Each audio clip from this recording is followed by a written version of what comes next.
नमस्ते बच्चों, कक्षा 7 विषय विज्ञान और लेसन है 9वां मृदा। इसके बारे में अपने 2 पार्ट पहले कर चुके हैं। मृदा परिच्छेदिका किसे कहते हैं और मृदा हमारे लिए कितनी जरूरी है, पेड़ पौधों के लिए और जीव जंतुओं के लिए कितनी जरूरी है, इन सभी के बारे में अपने 2 पार्ट पहले इस चैप्टर के कर चुके हैं। तो मृदा के प्रकार से लेकर आगे का जो पार्ट है वो अपने इस वीडियो में देखते हैं। तो देखो, शुरू करते हैं। मृदा के प्रकार। परतों के बारे में अपने जाना था कि परतों को अपने ऊपर से नहीं देख सकते। गहरी खुदाई की हो किसी जगह, कुएं की खुदाई, जान मकान के नींव की खुदाई, तो उस समय अपने मृदा की परतों के बारे में देख सकते हैं। अब है मृदा के प्रकार, इसके बारे में अपने देखते हैं। जैसा कि आप जानते हैं कि शैलों के अपक्षय से विभिन्न पदार्थों के छोटे छोटे कण निर्मित होते हैं। कोई भी शैल है, कोई भी चीज़ है बड़ी, वो टूटती है तो वो छोटे छोटे टुकड़ों में क्या होती है, विभाजित होती है। तो शैलों के अपक्षय से विभिन्न पदार्थों से छोटे छोटे जो कण हैं वो क्या होते हैं, निर्मित होते हैं, छोटे छोटे कण प्राप्त होते हैं। इनमें बालू और चिकनी मिट्टी सम्मिलित है। इनमें बालू और चिकनी जो मिट्टी है वो क्या है, सम्मिलित होती है। तो कृषि मृदा में बालू और चिकनी मिट्टी का अनुपात उस मूल शैल पर निर्भर करता है। किसी भी मिट्टी पर बालू और चिकनी मिट्टी का अनुपात कितना है, उसी के अनुरूप उस मूल शैल जो है उसी पर भी वो निर्भर करता है, जिससे उसके कण बनते हैं। मूल शैल का अर्थ है जिससे उसका निर्माण होता है। मूल शैल जिससे उसका निर्माण होता है।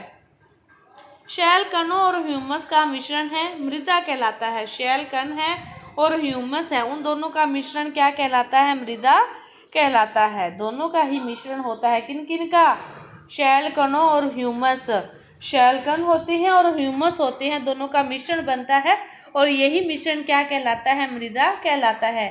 जीवाणु जैसे बैक्टीरिया, पादप, मूल और केंचुए जैसे जीव भी मृदा के महत्वपूर्ण अंग होते हैं।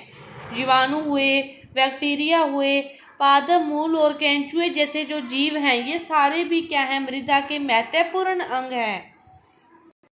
और मृदा को उसमें पाए जाने वाले विभिन्न आमाप के कणों के अनुपात के आधार पर वर्गीकृत किया जाता है कि किसका अनुपात कितना है। उसी आधार पर उसको सभी भागों में वर्गीकृत किया गया है।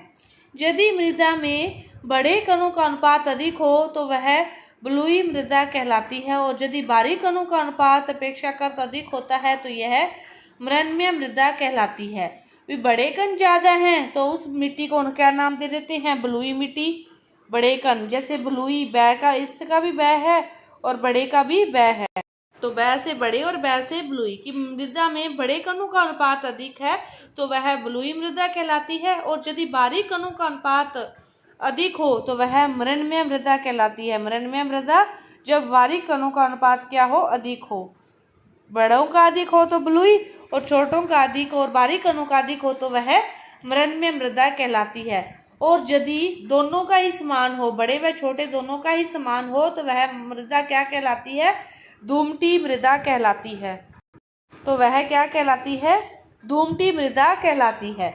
कि बड़े कणों का आकार माप अधिक है तो वह मृदा क्या कहलाती है, बलुई। अब जब बारीक कणों का अधिक है तो वह क्या कहलाती है, मृण्मय। अब जब दोनों का ही बराबर है तो वह क्या कहलाती है, धूमटी मृदा। दोनों का बराबर है तो वह क्या कहलाती है, धूमटी मृदा कहलाती है। मृदा के कणों के माप का उसके गुणों पर बहुत महत्वपूर्ण प्रभाव होता है। बालू के जो कण हैं वो अपेक्षाकृत बड़े होते हैं और ये आसानी से एक दूसरे से जुड़ नहीं पाते। इनके बीच काफी रेत स्थान है वो रिक्त रह जाता है। कि मृदा के कणों का माप है उसी के गुणों पर भी उसका महत्वपूर्ण प्रभाव पड़ता है। जो बालू के कण हैं वो क्या होते हैं, अपेक्षाकृत बहुत ज़्यादा बड़े होते हैं और ये आसानी से एक दूसरे से जुड़ नहीं पाते। उनके बीच का जो स्थान है वो रिक्त रह जाता है और उस स्थान पर क्या भर जाती है, वायु भर जाती है। उस स्थान पर वायु भर जाती है। अतः हम कह सकते हैं कि बालू सुवातीत होती है। जो बालू है वो सुवातीत होती है। बालू के कणों के बीच के स्थानों में से जल की जो निकासी है वह तेजी से हो जाती है। बलुई मृदा हल्की, सुवातीत और शुष्क होती है। जो बलुई मृदा है वो हल्की होती है, सुवातीत होती है और शुष्क होती है। मृत्तिका के जो कण हैं चिकनी मिट्टी के, वो क्या होते हैं, सूक्ष्म होने के कारण परस्पर जुड़ जाती हैं। बालू में तो क्या था कि कण अपेक्षाकृत बड़े होते हैं तो एक दूसरे से जुड़ नहीं सकते, उनके बीच का जो स्थान है वो रिक्त रह जाता है और उस स्थान पर वायु भर जाती है। लेकिन जो चिकनी मिट्टी है उसके कण होते हैं, सूक्ष्म होते हैं और वो परस्पर क्या हो जाते हैं, जुड़ जाते हैं और उनके बीच का जो स्थान है वो रिक्त स्थान बहुत कम होता है। बलुई मृदा के विपरीत इनके कणों के बीच के सूक्ष्म स्थानों में जल रुक जाता है। बलुई मृदा में तो वहां पे तो वायु बहती है, लेकिन इसमें क्या होता है, जल रुक जाता है। चिकनी मिट्टी में वायु कम होती है लेकिन यह भारी होती है। भारी क्यों होती है? क्योंकि इसमें बलुई मृदा की अपेक्षाकृत अधिक जल रहता है। बलुई मृदा में पानी नहीं रहता, इसमें उसकी अपेक्षा ज्यादा पानी रहता है और हवा किस में रहती है, बलुई मृदा में ज्यादा हवा रहती है। चिकनी मिट्टी में पानी अधिक रहता है और इसीलिए यह ज्यादा भारी होती है। इसके बाद देखो, पादपों को उगाने के लिए जो सबसे अच्छी शीर्ष मृदा है वो कौन सी है? दोमट है। पादपों को उगाने के लिए सबसे अच्छी जो शीर्ष मृदा है वो कौन सी है? दोमट है। दुमटी मृदा बालू, चिकनी मिट्टी और गाद नामक अन्य प्रकार के जो मृदा है कणों का मिश्रण होती है। दुमटी मृदा बालू हुई, चिकनी मिट्टी हुई और गाद नामक जो अन्य प्रकार के मृदा कणों का मिश्रण होती है। गाद नदी तलों में निक्षेप के रूप में पाई जाती है। गाद कणों का जो माप है वो बालू और चिकनी मिट्टी के माप दोनों के बीच का होता है, ना तो बड़ा ना उनसे छोटा, दोनों के बीच का होता है। दुमटी मृदा में भी ह्यूमस होती है। इस प्रकार की मृदा में पादपों की वृद्धि के लिए उचित मात्रा में जल धारण क्षमता होती है। जो इस प्रकार के पादप है उनकी जो मिट्टी है उनमें क्या होती है, उचित जल धारण करने की, मतलब जितनी मात्रा में जल धारण हो सके उतनी मात्रा में जल धारण करने की उनमें क्षमता होती है।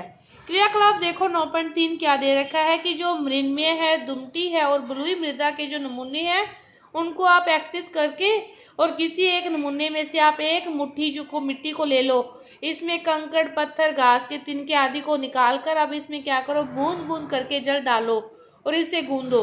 केवल इतना ही डालें कि मृदा का गोला बनाया जा सके। जिस प्रकार आप आटे को गूंदते हो उस प्रकार उसका गोला बनाया जा सके। लेकिन ध्यान यह रखना है कि वह चिपचिपा नहीं होना चाहिए। मृदा से गोला बनाने का प्रयास करोगे तो किसी समतल सतह पर इस गोले को एक बेलन के रूप में बेल लें, जिस प्रकार ये दर्शाया गया है आपको, बेलन के रूप में बेल लें और इस बेलन से छल्ला बनाने का प्रयास कीजिए। इस क्रियाकलाप को आप सभी की मिट्टी के नमूनों पर दोहराओगे कि मृदा पर, बलुई पर, दोमट पर, जितनी प्रकार के आपने नमूने लिए हैं अलग अलग जगह के, सभी पर दर्शाओगे, सभी पर दोहराओगे कि किस पर यह गोला बनता है और किस पर यह गोला नहीं बनता। तो आप क्या देखोगे उसके बारे में आपको बताना है कि आपने कहाँ से मिट्टी ली और किस प्रकार के उसके कण थे और किस से गोला बन गया और किस से गोला नहीं बना। तो इसी के बाद जो अगला टॉपिक है वो है मृदा के गुण, तो वो अपने अगली वीडियो में करेंगे। धन्यवाद।